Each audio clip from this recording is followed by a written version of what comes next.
Hey everybody, this is Andy Bennett with the CSS Neuse Civil War Interpretive Center. This is a video in our food preservation series. One of the most common basic ways of preserving food is a way we forget about. That's drying. Think about it. Drying, bacteria and molds and funguses, they need, just like everything else on planet Earth, need water to survive. So drying, we're taking away the basic element for survival for them away from them. Some of the things that you're common to every day that are dried, you think about it, is dried beans and peas, rice, right? Cornmeal and flour are just grains dried and pulverized, right? Think about it. Raisins, dried grapes. You might enjoy apple chips, dried red peppers, right? And red pepper flake you probably put on things like pizza. Things you forget about that are dried are pasta, flour, water, and eggs, right? Rolled out and dried, preserved, right? As long as this stuff stays dry, it's not going to go bad. Even if it sets in a cabinet for a long period of time, it might go stale, might lose vitamins, might lose nutrition to it, but it's still edible. It's not going to make us sick if we eat it. Some things from the 19th century that we don't see as much or don't use as much, they're still preserved through drying. One of them is these things right here. These are leather breeches, right? These are string beans, green beans. You take a needle and thread, you thread them through each individual bean.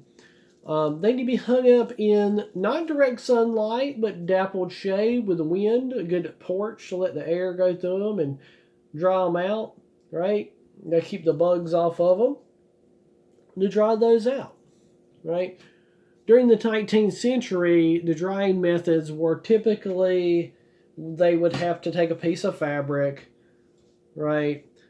Lay the thinly cut items of vegetable or fruit out on them in the sun, or like I said, in the shade with sunny shade area.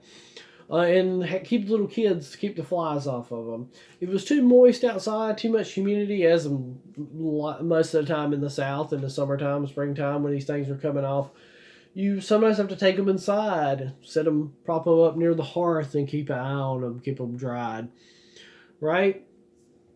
During the Civil War, the soldiers and sailors alike enjoyed a couple of different, or had access to a couple of different items that are dried that, we might not think about. Goober peas, peanuts were loved by soldiers north and south.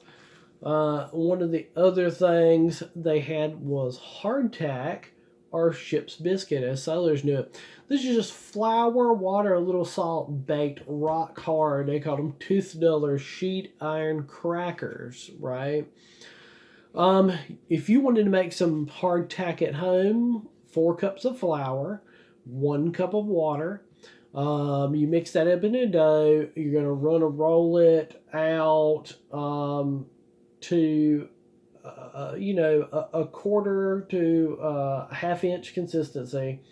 You're going to want to cut it in about 4x4 squares, and then you're going to want to poke some holes in it. I have a nice hardtack cutter.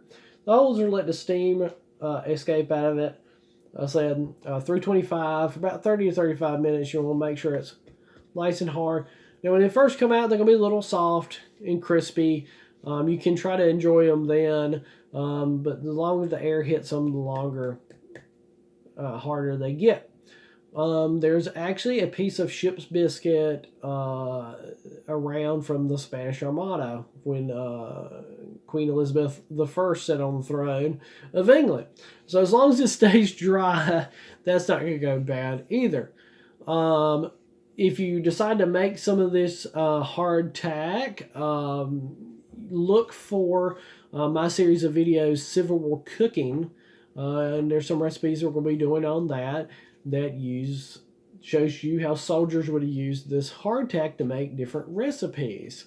You can find our videos on Facebook, YouTube, and Instagram. Hope you enjoy, and look for some of our other videos.